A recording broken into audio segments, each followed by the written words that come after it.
Yo, yo, yo, hello, and welcome back to another episode. Actually, I don't even know if I could say another episode, but the episode of Riff Academy. I'm here with my brother Mason, one of the leaders of Dallas Mavericks Nation. Brother, how you been? It's been very weird, probably the weirdest 2 years a franchise has ever seen. It's been a lot of ups and downs, bro. But thanks for having me back on. I think we did one like 2 years ago when I had like a Luca Kyrie Clay T-shirt on. I was I was super excited just to see that for I don't Yeah, know. man, it's been a 2 year. It's been a long 2 years, just like very weird with the Luca stuff, then the '80s stuff. Now you got the Cooper Flag stuff. I want to get right into. Well, first of all, who did you have winning in the Knicks and Spurs series? I'm a Mavs fan, so like Mm, I originally I thought like if you took like my fandom aside, like I thought San Antonio was gonna win it. okay. I still think they can. Mhm. Depending on I don't know when this episode is gonna get posted, but I don't know. I think they could maybe shake some things up. But the Knicks, bro, they've been insane these last like 45 days, bro. I mean, one loss in 45 days is pretty crazy. So Yeah, this episode is gonna get dropped on I want to say Monday morning. So you have every mm, opportunity right now to say like, yeah, I think they're gonna come back and they're gonna win tonight. And then if they exactly. lose tonight, yeah, you're kind of fucked. So it's like yeah, it's weird, but we were talking about it before we got on here where, obviously they haven't lost in like 45 days. Their record over the last just this entire postseason has been crazy. Also, the statistical dominance that they've been doing has been nuts too. Joel kind of, shout out to Joel Moran show, Pick Us Out podcast always. He kind of has been kind of pushing that narrative that this is better than the 2011 run. I was one of the guys who was like, no, it's actually not even close if we're just talking about runs. What's your just have you seen anybody else try to compare what the Knicks have done to that run and for like what Joel said? How do you feel about it? I honestly, bro, I don't think I've seen anyone trying to make the comparison because it's just like insanity. I mean, if we're talking like the first couple of series, I mean, like okay, you guys beat the CJ McCollum Hawks. Like, shout out Young Simba on X, bro.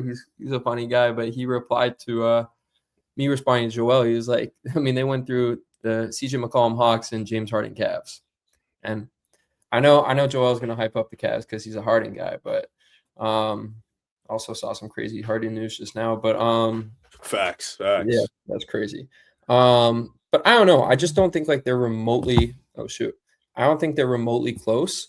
Um, if we look at like series by series, who the Mavs and Dirk had to go through, I'm not gonna like. I'm not one of the people that sits here and says like Dirk didn't have any help. I'm not a fan of those takes, especially from Mavs fans. Like Dirk had help. Now, did he have like help compared to like when maybe LeBron was winning titles or Kobe was winning titles? No, maybe not. But I mean, you go through a really tough Blazers team. They had Andre Miller, Aldridge. A lot of young folks don't know about Brandon Roy. And then you go through the Lakers with Kobe, Powell, Fisher, Odom, and then OKC, Katie, Harden, Russ, Cephalosha, Ibaka, all those guys, and then obviously the big three in Miami. I just don't really see how you can compare the 2026 Knicks run. I mean, also not to mention we fucking swept the Lakers, I think, and we gentlemen sweep OKC. So it's not like shit was close. And we took down Miami in game 6 in Miami. So it's Yeah. like, come Yeah, on. in Miami, after they went up 2-1, Dallas just completely flipped the series and dominated. Flu game, bro. Flu game. Yeah, and you mentioned the stature of the guys you played. D Wade, LeBron, Bosh the first year. Then you had KD, Westbrook, and then you had Kobe and stuff like that. So it's like even like Brandon Roy, LaMarcus Aldridge, like you had a litany of great players. And I feel like I didn't when he was talking about it in a pod, I didn't want to come off as disrespectful or try to disdain the Knicks run, but it's just like if we start the nitpicking, which we have to get into, you get into the comparisons. You've been favorited in every like playoff series in the East for the Yeah. most part. So it's like you were supposed to beat these teams, but in the way you did it, of course, super super impressive. But let's listen. Let's get into it. Let's get into the Dallas Mavericks while we're here. You guys traded Luca. Mm. You traded Luca. You brought in AD. AD didn't play much for you guys. Kyrie was going on a little bit of a tear. He ends up tearing his ACL. Then you get the lucky bounce let's call it right. Let's just say hypothetically it was luck. I call it rigged, but who cares anymore? Everybody gets a rigging. You bring in Cooper Flag, one of the best prospects we've seen in a while. A young phenom, was the best player in his class. Was the best player in his class even when he was with AJ and Cam Boozer and DP. This guy was the best player in high school, in my opinion. From watching the game, he was just the clear and cut the best player in high school over his 4 years. You bring in Cooper Flag. You kind of have a rocky first year. Give me your thoughts on just what went on throughout this year. Who are you impressed with? Who are you disappointed in? Who are you excited to see? And just your overall thoughts on Cooper Flag. Yeah, I mean, like the season as a whole, like there was a lot of cons and there were some pros too. I mean, obviously, I thought it was really unfortunate that we didn't get to see Coop, AD, and Kyrie play together. Um, maybe if you had a different general manager, you would have been able to have AD at the 5. But I think with Nico being here in the beginning, I think AD was sort of set on being the 4. And with the way Cooper attacks the basket and there not being any spacing, it would have made it more difficult to have AD at the 4 and Lively at the 5. Unfortunately, he was hurt too.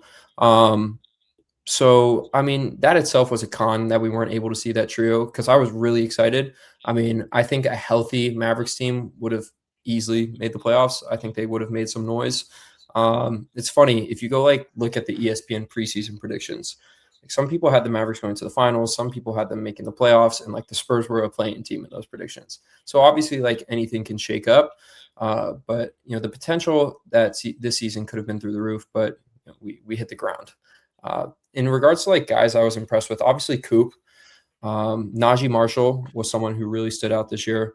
Big Najee guy. Unfortunately, everyone's throwing him in mock trades, which I get is I mean, right now his contract is so valuable and he's at that prime age right now. I would hate to see him go, but if you can build a young core around Coop, I totally get it. Nembhard shows some sparks. I don't think he's a starting point guard by any means. This guy that a lot of people don't talk about, Musa Cisse, he was the backup center for the Mavs a lot throughout the season. I think this guy, I was on a pause with some Mav guys last week, and I said his ceiling's a better version of Mitchell Robinson. Just do it all kind of guy. He was unreal for us this year. We have a few young guys on the team, but there wasn't I'm not going to sugarcoat it. There wasn't a lot of pros. Max Christie started off the year phenomenal, but it was just sort of up and down after the All-Star break. Rocky slope. Guys that I wasn't impressed with was PJ. PJ was really shaky. I mean, a lot of people call him a Luka merchant. I don't think he's a Luka merchant necessarily, but I think there's a specific system that he has to play in. And, with J Kidd having Coop at the 1 a lot throughout the season, the spacing was just really awkward. There wasn't really any good lineups out on the floor too often for the Mavs. And especially when you're tanking at the end of the year, you're not gonna get what you want. Gafford didn't impress me whatsoever. Those are 2 guys who I expect to get moved this offseason. And then Clay, Gaff and PJ, yeah. Okay. And I think Clay gets moved too. I mean, I love Clay to death. I think, and I know you're a Clay guy too. What he did for his 2 years in Dallas has been awesome. Not a single complaint from him. This is not what he expected whatsoever. He came to play with Luka and Kyrie. He played throughout the tanks. He played throughout minor injuries and setbacks that he had as well. I think that if Clay wants to go somewhere, you totally respect it and ship him to a contender so he can retire with a contender. I think it would be. I don't know how you would feel about it, but I think it would be cool if he retired a Warrior. I think it's meant to be, bro. He should have never left. He should have never let him go. Disrespected him, bro. Yeah, it was unfortunate, and I agree with that part in the sense of Klay Thompson has to be viewed differently than a lot of people because he went to that situation thinking he was going to play with Luka and Kyrie, and then everything just went to hell right and they look so good, bro. They look so fucking good. Yeah, it was really, and like you mentioned before in the preseason, I was one of those people who were like, yo, this is a sneaky good team. Even though they traded Luka, you have AD, you have Kyrie, you have a lot of depth around them. Cooper Flag is projected to be one of the most ready day one rookie prospects. It looked like, definitely a playoff team. It's just everything went hell. Everybody got injured, stuff like that. PJ Washington and you mentioned Daniel Gafford are interesting guys that you think are going to get moved because PJ Washington is making about north of 20 mil or around that number. And Gafford's making around the same. what do you think you're going to get out of them? Because I feel like now with the new NBA draft rules and stuff like that, and I believe you guys don't even have your pick for 2027. I think the Charlotte Hornets have it. Yeah, So, and from the PJ trade. yep. So, what if is there a team where you're looking at? Are you looking to like what are you looking to get from these two players? You're looking to get draft compensation or maybe another younger player? Because, like you mentioned, you don't have a ton of young players on the roster. I mean, you have Nemhard, you have Cooper Flag. I'm pretty sure Brandon Williams is probably like 25. Max Christie's like 25. Yeah, so you don't have a ton of young players on your team. Brandon Williams is, I think he's going to be gone. I mean, he's getting paid 2.2 right now. His value, I mean, his value went up so much this year, and the Mavs can't afford to pay him. So I think, I mean, B Will was like really freaking good. He was. I think like he's going to be a good backup point guard for potentially a contender next season. Especially like if you have like an injury heavy team, like that's someone who you can put into the game, and they'll still get you some wins. So I was a big fan of B Will. His 3-point shot went down this year, but I mean, he learned a lot from Kyrie. I'll say that they trained a lot together. But in regards to like trade value for PJ and Gaff, I actually saw a mock today that I loved. That like the Spurs PJ would be perfect for the Spurs. Okay. If you could get them to give up Carter Bryant, which was the mock, I think. I mean, it's a steal. It's a steal. I think the Spurs do it though. Yeah, I don't hate it. I don't because like Carter Bryant, great defender. Offense has ways to go. They're in win now mode, and they're obviously not going to give up Castle, Harper, or Victor. So everybody else, maybe they'll try to keep Vassell unless it's like a deal they can't pass up for the most part. But yeah, I'm like you get Carter Bryant and maybe like a Harrison Barnes contract in there, and then you bring in PJ Washington that kind of can play that forward that Keldon Johnson just couldn't play throughout the playoffs. I'm with you. That's right there's a deal. I'm looking like all right, this unless they rely like heavily on their young core, that's definitely a win now move. I think that's just like the hole for the Spurs right now. Like they don't have a solid power forward. Like they're setting guard play, obviously. I mean, we don't need to talk about centers, like but I mean, you're sort of relying on Carter Bryant, Harrison Barnes. I mean, Champagnie, like, is he really a power forward? No. But he's been playing that role for them really well. I mean, it's crazy his story. In regards to like Gaff, like I think the number one thing you prioritize with Gaff and PJ is, what kind of trade compensation can you get? Because like our new team president, Masai Ujiri, like he's all in on Black. He's all in on Coop. And so I think in regards to him trying to get compensation, he's going to prioritize draft picks over players. Personally, I think if you can get another 1 to 2 picks in this first round, I would do it. There was a few mocks that I saw, like it was like Gaff to the Lakers, which I just don't want to help out the Lakers anymore. It was like Gaff for Vando Connect in the 25th pick, and I wouldn't do that because you're really just trading Gaff for the 25th pick. Like Vando's not doing anything for you in the playoffs. Connect is Connect. So I mean, it depends, bro. And I think draft night's going to shake up a lot of things. I think this is going to be one of the trade heavier drafts we've seen in a while. Okay, I can understand that. What's your thoughts on Masai Ujiri? Because I feel like over his last couple of years with Toronto, it was a little bit sour. He didn't make the best of moves. Now in a new situation with Dallas, I agree. He is all in on Cooper Flag as you should be. What's your overall just thoughts on him and how can he help, just change the landscape of Dallas? I mean, the thing I like about Ujiri is that he's always had good relationships with the superstars. Every single superstar that he's ever been like team president for, the team that he's worked for, players have spoken about the relationship that they have with Ujiri. I think it's beneficial that he won a championship in Toronto. You want to have someone running your team that knows how to get to that level. Everything that he said so far about Coop is really nice. I think he's definitely very smart in regards to like PR. I don't really know how he truly feels about Kyrie being there with Coop. I know that they're most likely going to start out the season with him. Do I think that Kyrie could get traded at the deadline? I 100% do, unfortunately, because I hope he retires as a Mav. But like the videos I've been seeing of Kyrie working out and everything, like he looks phenomenal. I think that's sort of why they said he could have come back like March, April time, but if you're not, fighting for a playoff spot, why not just sit the rest Yeah. of the year and get your body prepared? And, everyone knows how great Kyrie's work ethic is. So I think he's going to come back very sharp. And look, if he's having a great first half of the season and the Mavs aren't, I could see him potentially getting moved. It would suck, but he's going to have a lot of value. So, but back to Ujiri, I think it was a great hire. I think it was the best hire you could get. I mean, a lot of people have reported like Mark Stein and everything like that. Like Ujiri wanted a big time name, or Patrick Dumont wanted a big time name, and he got Ujiri. I don't think there was too many other better options out there. Yeah, I agree. I agree 100%, especially with that type of experience, that type of championship, mentality. We're gonna pivot real quick to Kyrie Irving because I feel like Kyrie Irving is the most interesting part of the Dallas Mavericks organization right now because, like you mentioned, it's not like he tore his Achilles or nothing like that. This was nowadays an ACL injury with the type of medicine we have, the training we have, isn't a bad injury per se. And given that Kyrie Irving does not rely so much on his athleticism, his explosiveness, he's a guy that's very nimble, he's twitchy. He was going to be fine, and I felt like he could have. If you guys did make a run, or you kept what you had with AD, you were healthy, and you were in the playing hunt, he would have came back March, April, no doubt in my mind. Kyrie's been in as much mock trades as maybe Jaylen Brown, maybe Giannis. Like he's been in a lot because his contract isn't the craziest. He's also a lot older, so you're not gonna, send a ton of compensation for him. My team is definitely calling for Kyrie Irving. What are your realistic feelings about Kyrie being moved this summer potentially? Like I know you want to keep him, but is he a part of your timeline?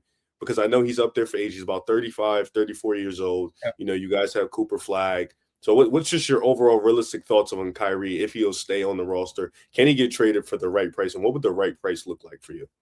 Yeah, I mean, like, look, I'm not gonna sit here and say like Coop and Kyrie on the same timeline, but I think one thing that people really don't value enough in the NBA is mentorship, and I think Kyrie's the best mentor you could possibly have, especially for your young guys, especially for someone like Coop, and hopefully a really good guard that they bring in at the 9th pick. If you have Kyrie Irving by your side for your first couple of years, that's phenomenal. I'm sure we'll talk about the draft later on, but I think if you can have Kyrie mentor these young guys, it's really important. But they came out with a report. Mark Stein, reported that they're not looking to trade Kyrie right now. Like they're shutting down phone calls. But I don't think you consider it unless you get a phenomenal offer. Like the mock trade that everyone, like that Detroit mock trade. I'm sorry, but it's terrible. It's dog shit. We don't have much, bro.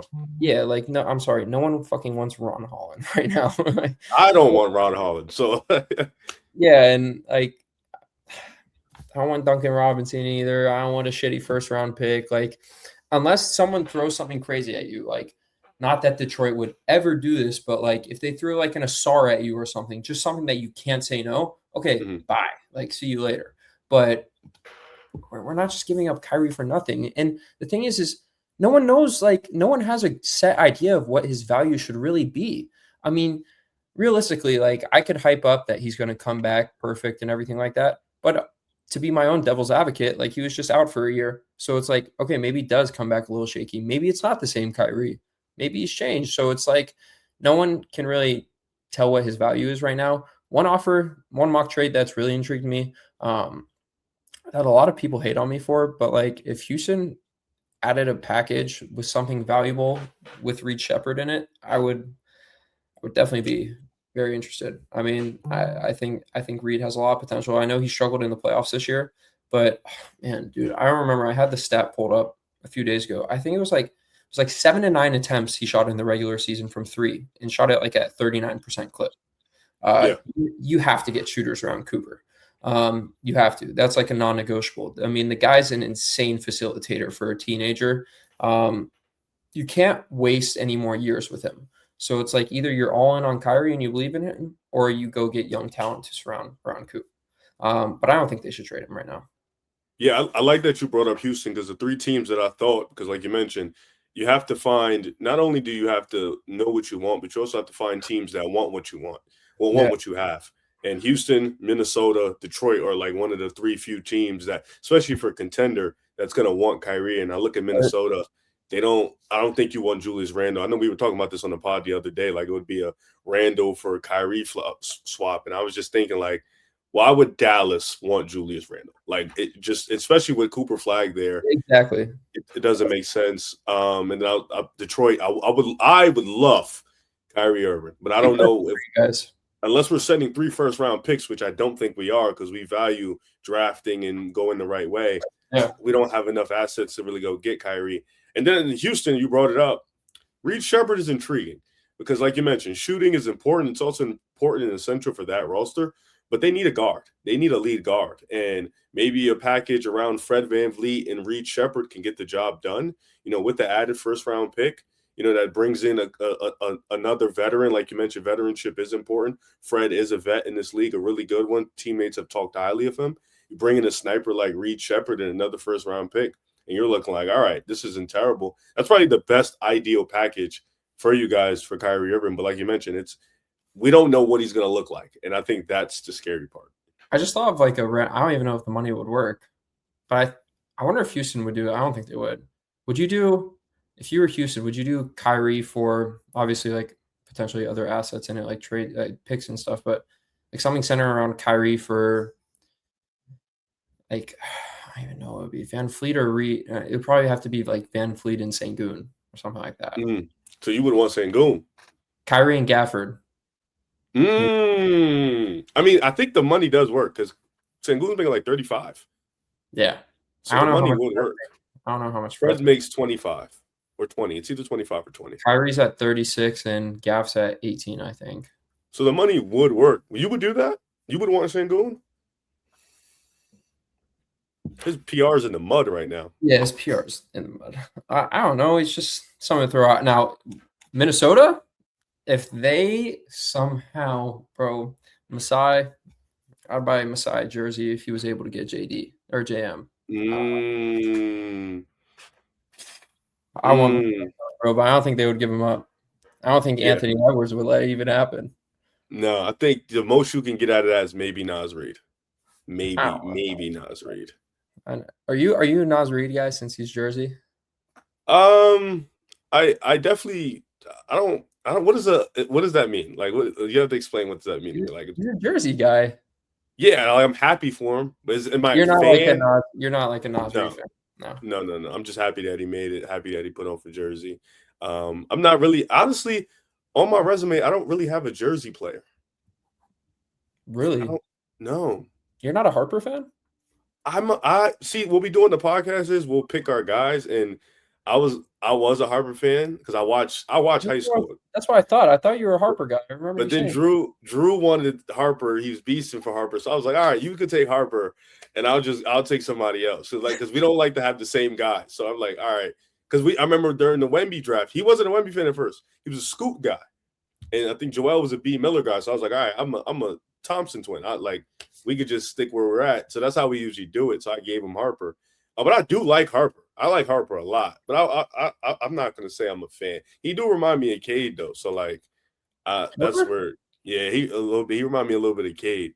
That's why. So that's why I like the stylistic plays, just the pace at which they play and the mentorship and the IQ at that age. Insane. Kyrie. Mentorship, because you mentioned it. You said we're going to talk about the draft, and I'm glad you brought that up because we're pivoting right to that. You guys have a top 10 pick, and you guys have another guy which you compare with Cooper Flag, and we've talked a lot about Kyrie and his mentorship. And funny story, the Champagne twins, they went to high school with my cousin. Like my cousin was their point guard. Oh shit.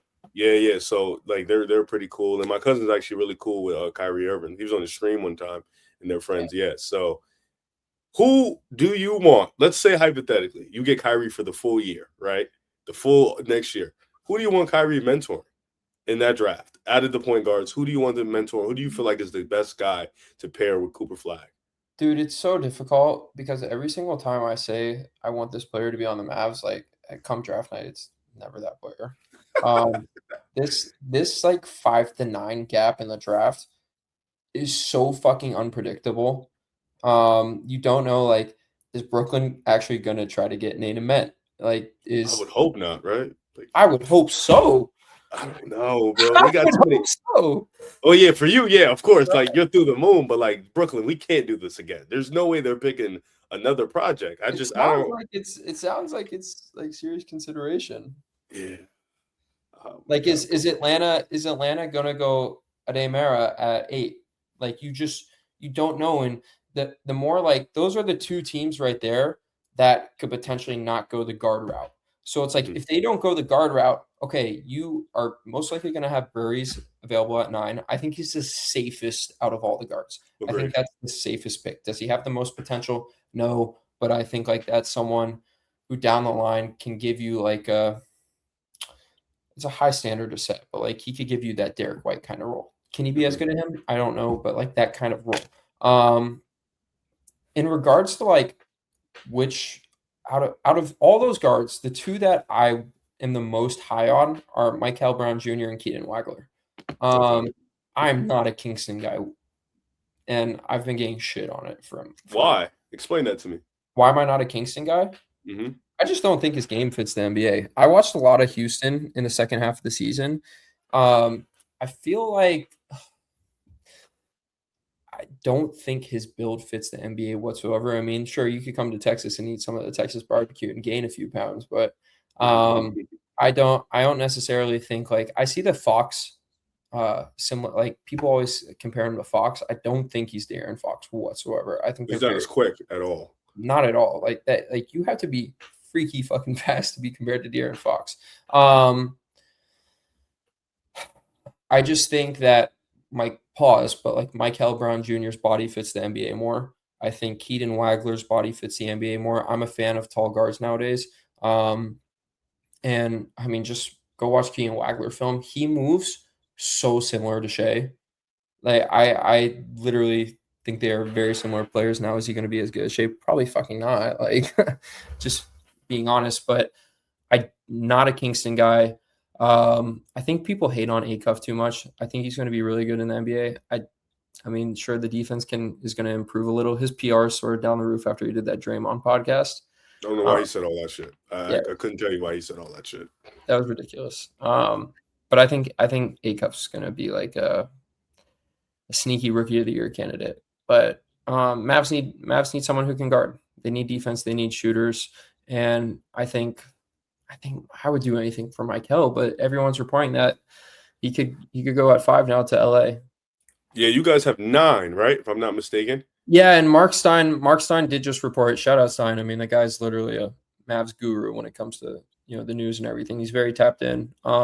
He just reported that the Mavs have been letting teams know that they're open to trading up or down in the draft. The biggest mock trade that a lot of people are seeing is trading 9 for OKC's 12 and 17, and maybe OKC also attaching Wiggins or Joe because they're trying to get rid of them.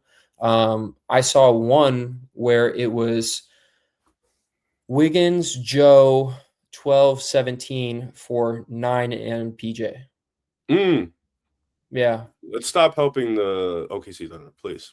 Let's not do that anymore. I don't know, man. I don't know how PJ would fit OKC system. I mean, he would just be a 3-and-D guy. Like I'm sure he would be what Lou Dort is, but probably a better shooter. That's really it. I think people shit on me for it, but I think Lou's going to be in a Mavericks jersey on opening night. You think so? I mean, Lou, they're not bringing Lou back. No, they can't.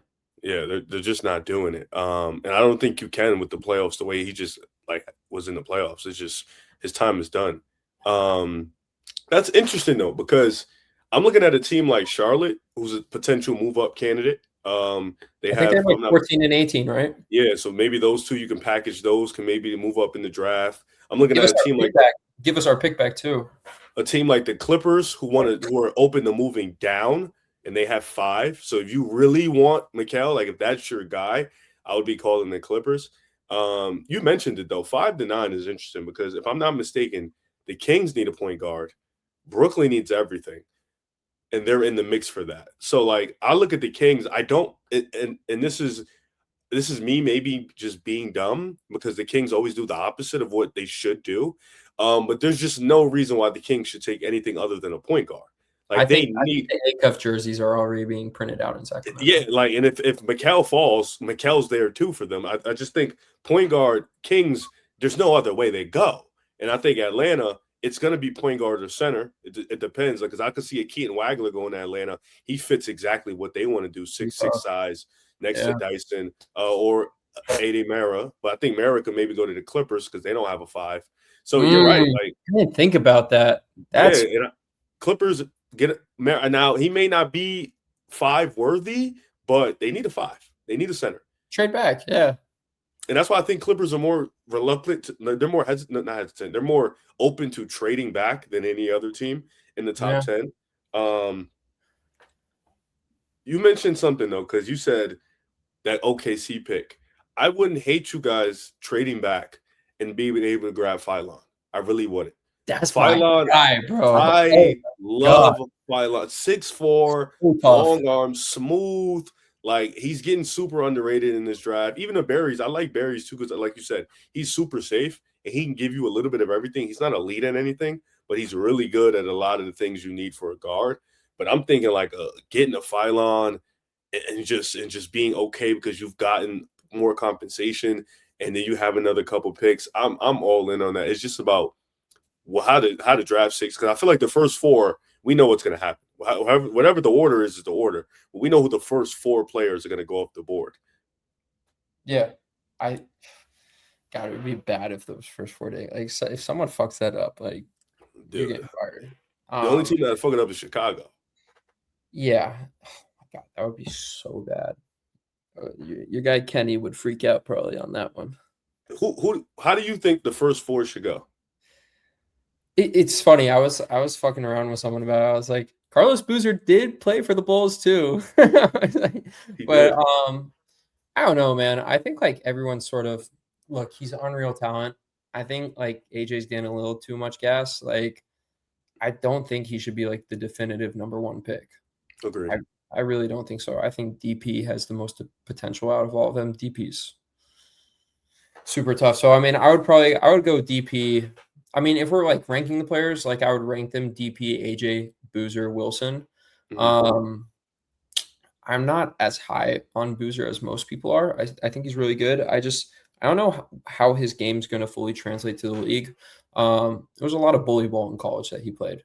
Can't necessarily do that in an NBA, but he has all the intangibles. So it's just going to be interesting to see how things translate. I think it might be like a little shaky first year for him, and then he starts getting it going.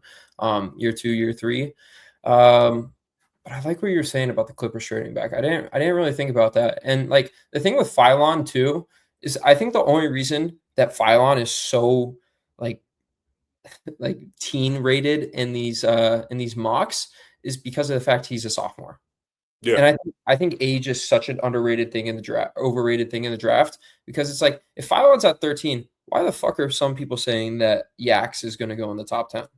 I think Yaxel is really good. I think he's like, I always tell people, I think he's like a new and improved PJ that like is just going to have a way better career than him, but he plays very similar to PJ. Same build as well. So I don't know. That's why I said earlier, like I just think there's going to be so many moves on draft night. Yeah, I think because in the beginning of the year, people didn't know who Ibuka was. I did.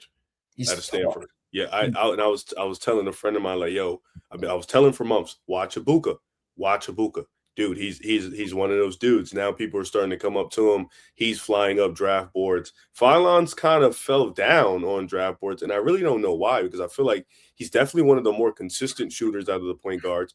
You know, he has some of the best handles. He's a good playmaker. He really has all the tools you need. He has the size. He may not have the frame, but you can bulk that up. I just feel like he's, like you mentioned, he played 2 years. You know, he kind of played for Alabama, had to do everything a little bit. He's just kind of not getting that same love that he should be getting like these other players. I'm honestly surprised, though, that you're low on Flemings, because I feel like everything you want in a guard kind of flits Flemings. He plays defense. He can hit the 3 ball. He obviously knows he has to up the 3-point volume. Solid mid-range. The only thing I have a problem with is his jumper. I feel like he brings it down too much, and that, you know, that's going to be tricky in the league. But for the most part, he's a sound playmaker. He can run an offense. I don't think none of these point guards are like, we don't have a Trae Young, I'll say, or we don't have like a Luka coming out, you know, like where it's like transcendent offensive talent. But I think all of these guys, like Acuff is really good. He reminds me a lot of Chauncey Billups on the offensive end, Stephon Marbury. Like, I think Mikael Brown Jr. probably has the most potential because, like you mentioned, he has the physical traits. The jumper is money when it's going in, and he's athletic as hell. Bro, shout out to No Ceilings on YouTube. They like post great rookie film, like all intangibles. And if you go watch Michael Browns, bro, it's actually Nuts, insane. bro. I think I sort of disagree with you on the offensively transcendent guys. I think Wagler's potential is through the roof. Like I Think so? Yeah, I think I like Wagler too. I don't dislike him. his frame's great. He is 6'6". For me, watching him play, it feels like sometimes he gets bumped off his path too much. He definitely needs to bulk up a little bit, especially specifically in that Michigan game where they was throwing Yaxel on him. You can see kind of him just being uncomfortable with the physicality. But I do see the similarities in what you're saying, how he moves. He does move a little bit like SGA, but it's just he's not as nimble. He's not as quick. And I think that's the thing. But I think he's a good secondary ball handler for what they want. I've seen people mock him to Brooklyn. I think Brooklyn needs a primary, and that's an Acuff. That's a Mikael Brown Jr. I think Keaton, if you want him in Dallas, I like it. I do. I do. Even with the Clippers where he can play the two next to DG and let DG really run the show, I like that too. Yeah. I think it would be really good. I don't think the Mavs can go wrong. And it's not like I dislike Flemings. I just out of those like 4 or 5 guards right there, it's probably at the bottom of my totem pole. I would still be happy with the pick. Like again, I don't think you could go wrong. I also don't think you could go wrong trading back 12 and 17 with OKC. I don't even know if the Mavs would take a guard with that 12th pick. I think like that's a scenario where maybe they see if like Yaxel falls to 12. The person who has gained a lot of traction in the last month is Morez Johnson from Michigan. I love his game. Yeah. He's not like a guy who's going to average 20 points for you, but he is going to play 42 minutes in a playoff game and just do everything. He's a hustler, man. He's super freaking good.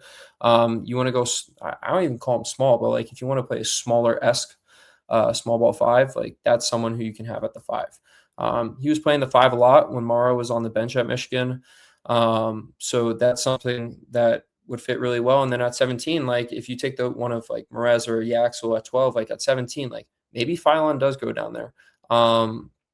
Another guy, Ibuka, like you were saying, I'm not high on this person, but a lot of people have been saying Bennett Sturts. It's just not my guy really. I would prefer a guard at 12 if they did do the trade back, and 17 there's still a bunch of potential. We'll see though. It's gonna be interesting. I think my number one guy though, if I could choose any of those guards, it would probably be Michael. Okay, so if you trade back hypothetically with OKC, you get Phylon at 12, Morez at 17, you're good. I'm ecstatic. Okay. I actually like that draft a lot for you guys, to be honest. And we have pick 30. What would you target there? Just another shooter? So pick 30, there's been a lot of buzz. Mason by no means is a big sources guy. Every once in a while I get to hear something. I've heard the Mavs are like insanely big on Zuby Ejiofor from St. John's. They're a big man. Okay. He was player of the year in their conference. Another guy, I'm a Buckeye fan. Bruce Thornton. Okay. The thing is like some of these guys are projected like late first. You could also potentially get them in the 40s. Just depends on how draft night goes. But Vizar from North Carolina is a name with a lot of buzz. And the last guy that I've heard a lot is Joshua Jefferson. That's someone from Iowa State, had a pretty killer year. And yeah, man, another name for pick 17, Christian Anderson. Yes. Potentially the best shooter in the draft. Yeah, he's an underrated guy too. Another guy who kind of Texas. He was kind of lingering whether he'll go to school. This point guard class is deep, man. Because we didn't even mention CA, and he's also one of the more underrated guards in this class, being one of the best passers in the country. Yeah. Pivoting to our last topic of the day, I wanted to ask you, because we talked about it a little bit earlier, how you guys don't have a ton of money to play with. But I want you to know, who would you like? Let's start with this first question. Who do you think going into this offseason should remain on this roster going forward, at least for the next upcoming season? Ooh, let me pull up the roster just so I don't forget any names. Okay. I mean, Cooper Flag, obviously. I'm gonna say Kyrie because I don't think they get like an offer that like you can't refuse. I just don't think it's gonna happen. So I'm gonna go Coop, Kyrie, Lively. He's due for an extension. He's not gonna get it this year because of the injury. There's no reason to pay him. They'll wait till next season. But I think you keep Lively. I think you can trade Max. I'll be honest. If you get if you get a good offer for Max, I do think that Max could be the kind of person that is like, if the Mavs call the Clippers and they want 5, like it's maybe I wouldn't love it, but like maybe it's like 9 and 5 for Max or something like that. And I think you would do really well in the Clippers next to Darius Garland. But they have a bunch of, I mean, they just got Mathurin too, so it's like I don't know how well that would fit for them. But Coop, D Live, Kyrie. I really like Marvin Bagley. I don't know why. Yeah, I really don't know why like people sleep on Marvin Bagley. He's insanely efficient, and he also, I mean, he only took let's see how many shots this season per game. He shot 1.5 threes per game with the Mavs, and he hit them at a 48.5% clip. I think he's like I think that's someone in the playoffs that he can sort of like do what Jalen Williams did. Not like the big Jalen Williams. Yeah. I think it's always good to have a stretch 5. I think you need a stretch 5 in the NBA, especially come playoff time. If you look at every team that competes for an NBA championship, they have a big that can shoot. You need one. Lively and Gafford can't shoot. And then outside of that, we have this really good two-way. I don't know if you're familiar with him, but John Poulikitis, the Mavs. He's the shooter? Yeah. I think I've seen like 3 games of him. 3 or 4 games of him. Riv, bro, it's insane. Yeah, the 3 games I've seen, he was knocking shit down. I'll send it to you, bro. It's insane. Like the guy, he was with the Mavs for 13 games. He shot 6 threes per game in him at a 40% clip. I was familiar with this game because Mason is a big March Madness guy, and he was going off for Yale when he was at Yale in college. So I think like Poulikitis could be like someone like a Sam Merrill for Cleveland. So I don't see them losing them. I think they're going to keep Ryan Nembhard. I really don't give a shit. Like, I don't think he's going to do anything. But that's it, bro. I really think like there's 3 main untouchables, and it's Kyrie, Coop, and Derek Lively. I think Gaff is like an 80% chance he's gone. I think PJ's like 50-50. I want Najee to say. I think the only way he gets traded is if, again, like you can't refuse that offer. Because he brought so much to Dallas this year. I mean, it's crazy. He averaged 15, 5, and 3.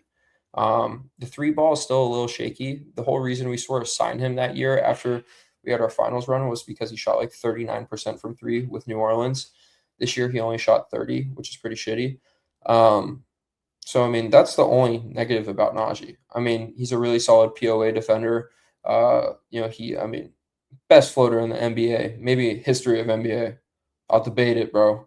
I'm a big outside of Hartenstein, of course. Huh? Outside of Hartenstein, of course. Come on, bro. That Hartenstein float is different. It's one of the best I've ever seen. Najee?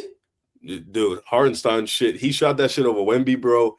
It went right over Wemby's head. Cuff. No, bro, that shit is so ugly too. He shoots that shit from his belly button, bro. Like, yes, bro.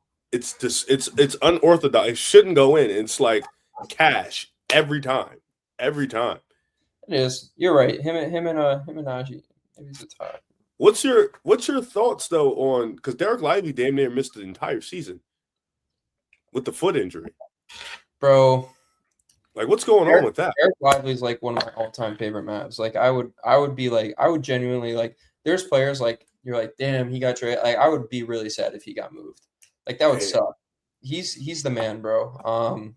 He's done a lot for the community of Dallas. His story is also crazy. But I think like Nico really fucked over Derek Lively and his medical staff. Really? Oh yeah. Dude. So they had him. He was hurt, and I don't want it to be quoted properly, but he was hurt. There's an ESPN article on it, and they had him doing workouts. I think he had already like had a stress fracture on his foot or something like that. I don't remember the exact fracture that it was, but they had him doing workouts on it. And then they found out that he had an awful injury, needed surgery on it, and he was going to play through it. And it fucked. Yeah, bro. I now I got to pull it up. No, yeah, because what? No way. This was like, they kept this under the carpet. Like, this was just.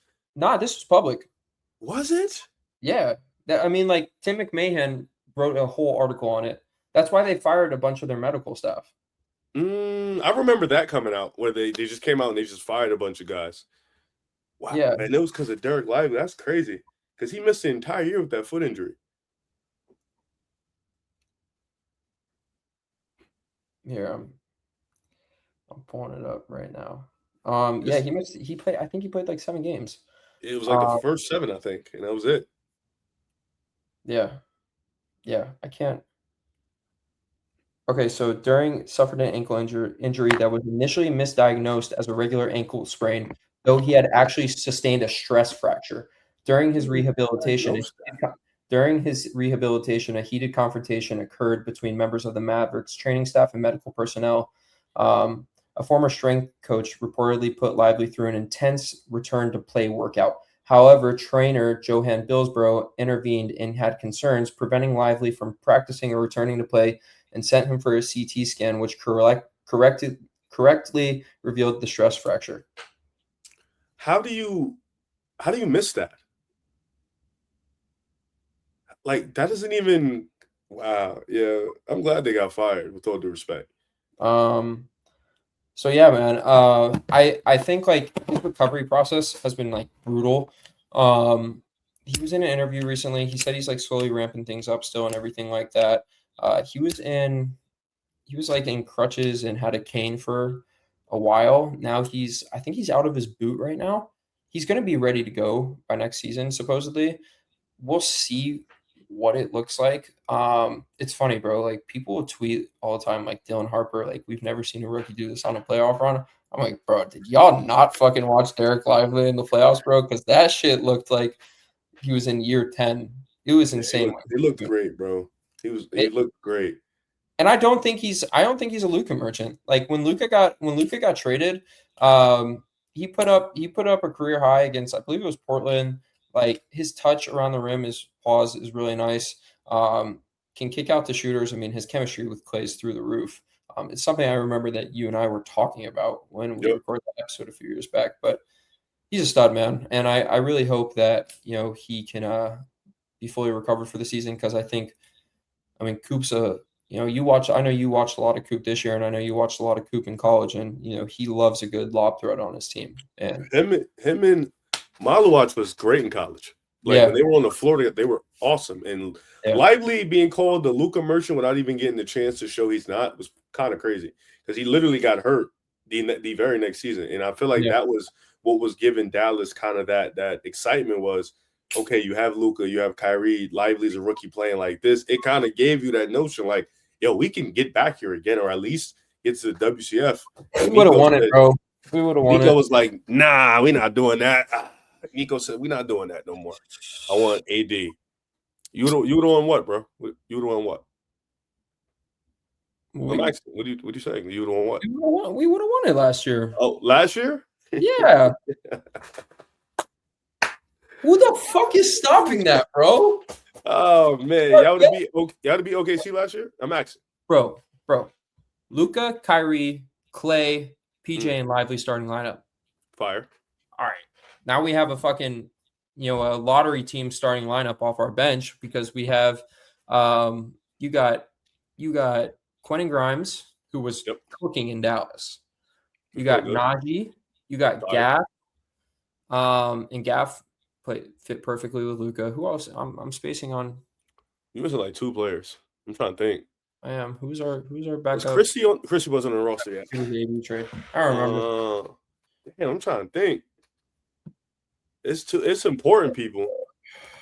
Fuck. That's still an elite 8. I ain't even going front. That's an elite 8. I mean, that's all you need for the playoffs. I mean, what's the Spurs? I mean, Spurs are basically doing 5. a 7.5 man rotation. You're being so nice with 7.5. It's like 5. No, because they're playing. I mean, they're playing Keldon. He's garbage. I'm just saying how many players they're playing. I mean, they're spotting. Oh, Tim Hardaway was on that team. No, he got traded for Grimes. He got traded for Grimes. Who am I missing? I'm trying to think. Maxi Kleber. Mr. Kleber. And Dante Exum. Okay. So, yeah, those are 9, 10 minutes. Dante was fucking cooking the season before. Bro. That shit was crazy. Those are 9, 10 minutes. Yeah, I mean, maybe you would have won it. Maybe. We were wrong there. Okay, so let me keep it 100. If y'all would have played Indiana, that's a tough style that you guys play against. Super tough. I mean, yeah, Rick Carlisle was just a fucking offensive genius. Like that would have been a fire series, bro. It would have been. And I'm not gonna lie. That Mavs team versus this Knicks team would be really fun too. Agreed. Yeah. Hell yeah. Absolutely. I mean, Lively did bitch Cat in the Western Conference Finals, though. Cat been on different timing.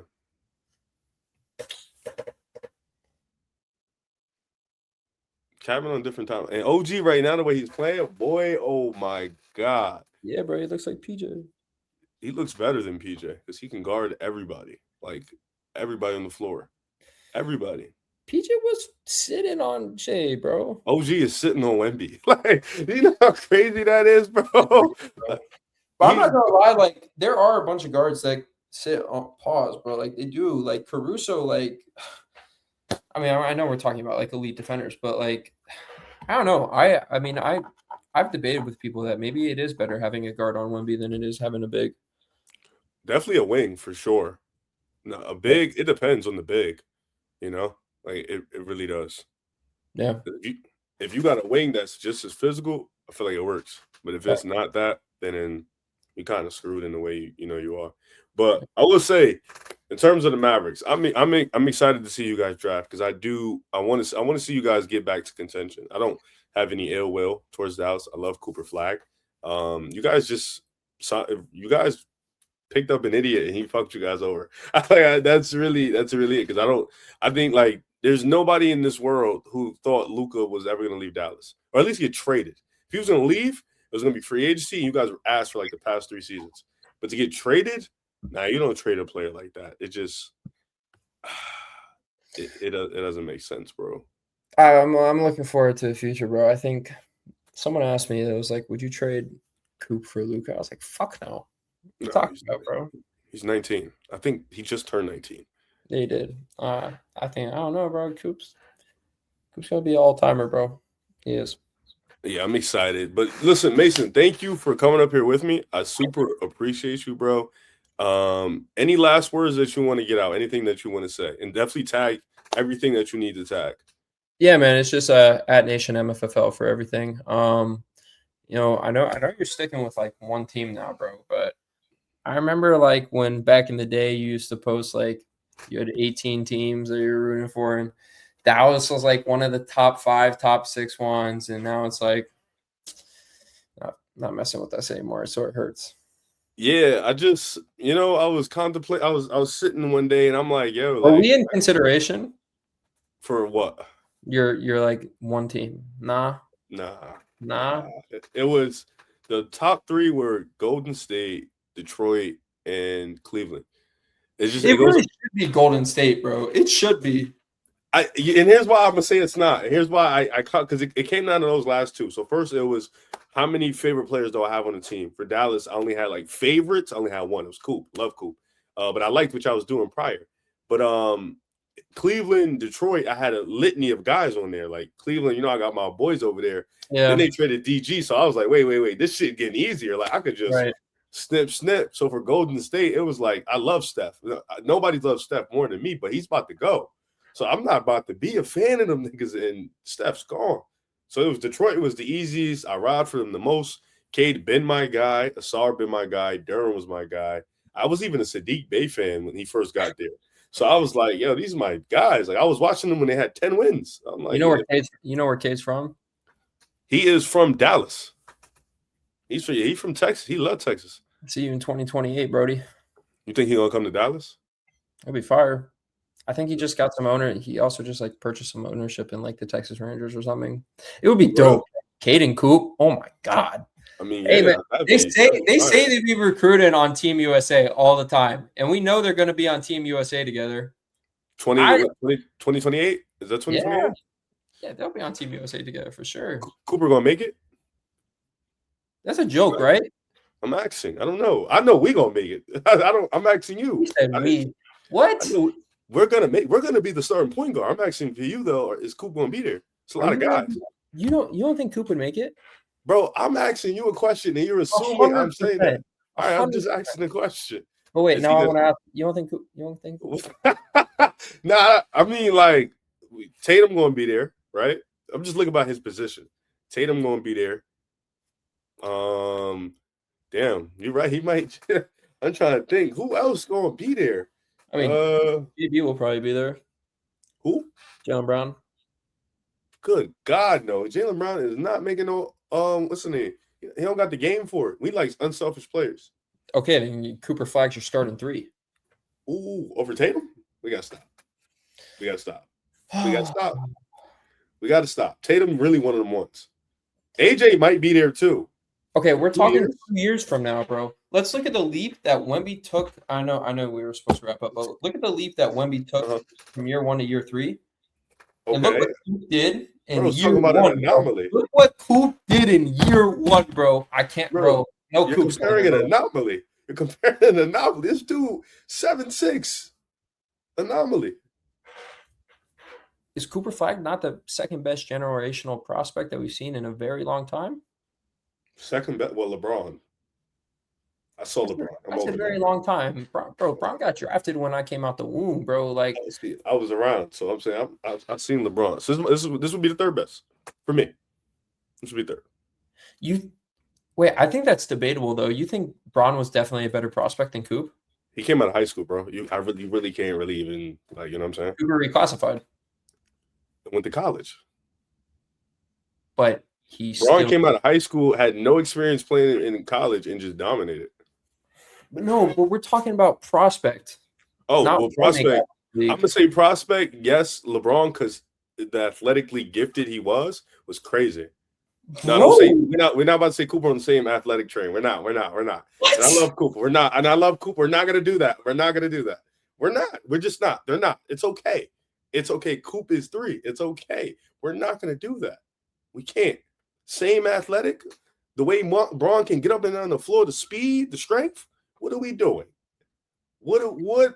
I have one last question. Do you think Coop has All NBA 13 potential this year? This year, it depends on how many games you guys win. But I would say yeah. All right. Yeah, but also it's also games played stuff and too, so that factors in. Dog, he's playing. Yeah, so yeah. Because I'm trying to think, like, there's not a lot of young players like. Do you think a Thompson? Oh no, they're not American. Nah, they're going to play for Jamaica. Yeah. So I mean, Ant-Man's going to play. Scotty Barnes is going to play. I think Cooper's better than Scotty Barnes in 2 years. Yeah. I really can't even like Jalen Johnson. Like, come on. That's like I'm trying to think. Oh, J-Dub. We're gonna need J-Dub. We need J-Dub for sure. J-Dub better than Cooper Flag in 2 years? No. That's what I'm saying. Like, I think he could. No. He might start. Yeah, bro. You start Tatum at the 4. Listen, I asked the question. I'm just trying to think. 2 years is fake far. I'm trying to think. I don't know everybody's age. I know he's 19. Yeah, they like specific players. So I'm trying to think like just wings in this league. He'll be there. Yeah, he'll be there. Listen, I know we started, so that's all I care about. I know we started. Are we not? Are you sure? Are you for sure? Who? Steph is gone. Who else they got? Jalen Brunson. They're not bringing him to the USA. You're fried. They're not. They would have brought him 2024. You're fried. I'm bugging. Yeah. Wow. He's definitely Brunson to be 33. And why would they want a 6-foot guard when they can go get a 6'7" guard that could guard? Think about that. I'm talking about starting. I'm talking about just starting. Oh, you just saw LeBron, Curry, and KD all start. Look how much tax. Look what the names you just said. LeBron, Curry and Katie. No, Curry was playing like shit. And former Mavs guys, bro. JB's like that, dude. JB who? Jalen Brunson, bro. Yes. That's what I'm talking about. I'm saying he could start at point guard. I don't think they would start him at point guard. Steph was playing like shit. Are you saying like right now, Cade Cunningham is a better player than Jalen Brunson? No. In 2 years, yes. You know I'm a Cade guy. You know I defended Cade all year. 2 years, that's easy for me. In 2 years, that's actually not even a thought to me. I don't know, bro. JP's like in his prime. Like Cade's just going to be enter. I don't think Cade's touched his prime yet. Jalen Brunson, as of today, better scorer, better at taking care of the ball. That's what keeps him ahead of Cade right now. Right? Cade's a better facilitator and defender. By far. Like, those are not even conversations. In 2 years, we up the scoring efficiency. We stop turning the ball over less. What are we even conversating about? You feel what I'm saying? You see what I'm saying? I don't know. I think that Brunson a dog, and what's going to keep him the playoff numbers be crazy. He's a dog. I'm not going to dispute that. I'm saying what USA wants and what USA Curry is different. His coach, first of all, his coach was Steve Kerr, the USA team. And he's playing like shit. You're not going to bench Steph. You're just not. Yeah. There's just no point. And LeBron is Braun, Katie is Katie. I'm saying all these guys not going to have that same namesake as those three. So it's really going to be how they want to play it. And I think they would rather the 6'7" guard that could guard. I wonder if Maxey makes it onto that team. Tyrese? Yeah. Probably off the bench. But then they'll probably want Hallie again, depending on how he come back. He's not going to do that. Yeah, Ant-Man's back. You need your prolific scorer. Yeah, I mean, and I don't know if Book will make it. I mean, Book played really well as a role player last time. He fucking killed it. Him and White killed it. Yeah, so, I mean, if he plays like that again, I don't see why he wouldn't. He doesn't mind not starting either. Honestly, they'd probably start Bam at the 4 now that I think about it. Who at the 5? They better not bring Chad. I fucking hope not. They better not bring Chad. What the 5, bro? I was saying some crazy shit after Lively's rookie year, bro. I mean, you could say Coop at the 3, Tatum at the 4. Bam at the 5, I don't know about that because if you're going against teams like Serbia and France, like I mean, I guess Bam can guard that. But well, I mean, yeah, because we need an Embiid replacement. Who is the best American big in the NBA right now? Cat? I swear to God, if they put Jalen Duren on the starting 5, bro. No. Mobley? Yeah, Mobley, Bam, Cat. Wait, Cat not even American. That's not right. He's Dominican. I thought he was Dominican. One of them. Yeah. He's one of them. So then, yeah, it's Bam, Mobley, Chet. We're screwed at the 5. Yeah, we are. I didn't even think about it like that, bro. We're losing star touch. Yeah, bro. You're talking about Tyrese Maxey's going to be in the team. Like, you see what I'm saying? No offense to Tyrese Maxey. You could. I mean, there potentially, bro. One of these rookies in this year's draft could be on that team. Like they always like to bring a young dude. AJ. Now it might be Booz. He might need a size. We'll see how Booz. I'm not fully set on Booz, bro. I mean, if AD knees weren't deteriorating, we can bring him back. Bro, fuck it. That's what I'm saying, bro. Like I don't know what we have. Like we don't have. I don't know. They'll probably JD will probably get put on that team. I'm not gonna lie. 2 years, we need to see improvement. JD would get put on that team. Philly doesn't have anyone. Charlotte, no, they can't. Miami, yeah, Bam. No one in the East really has anyone except JD and Bam, and then OKC. Mobley. I mean, oh yeah, Mobley, and then Chet, and then on OKC. I mean, Chet's gonna be on the team, bro. Yes, I know. And then yeah, Minnesota doesn't have anyone. LA doesn't have a big. Denver, no. Portland is Klingon American. See what the fuck I'm talking about, bro? I know, I agree. Klingon, bro, at the 5. He's gonna be taking 3s all game. I mean, if Lively got healthy, bro, like I'm not saying like he's like this like outstanding big or something like that, but if you're real big, if you're talking about guys like who just fit the role well, like yeah. But yeah, bro. No, yeah, I'm with you, bro. But listen, I want to thank you for being here for sure. Fellas, do me a favor, go follow MFFL MFFL Nation on Twitter, Instagram, everywhere. Make sure to subscribe and like to the show and the channel. Make sure to go touch up on Pick Us Out Podcast. That's my main vibe. I want to thank you guys for being here. Thank you guys for lasting this long. Pause. And we'll see you next time.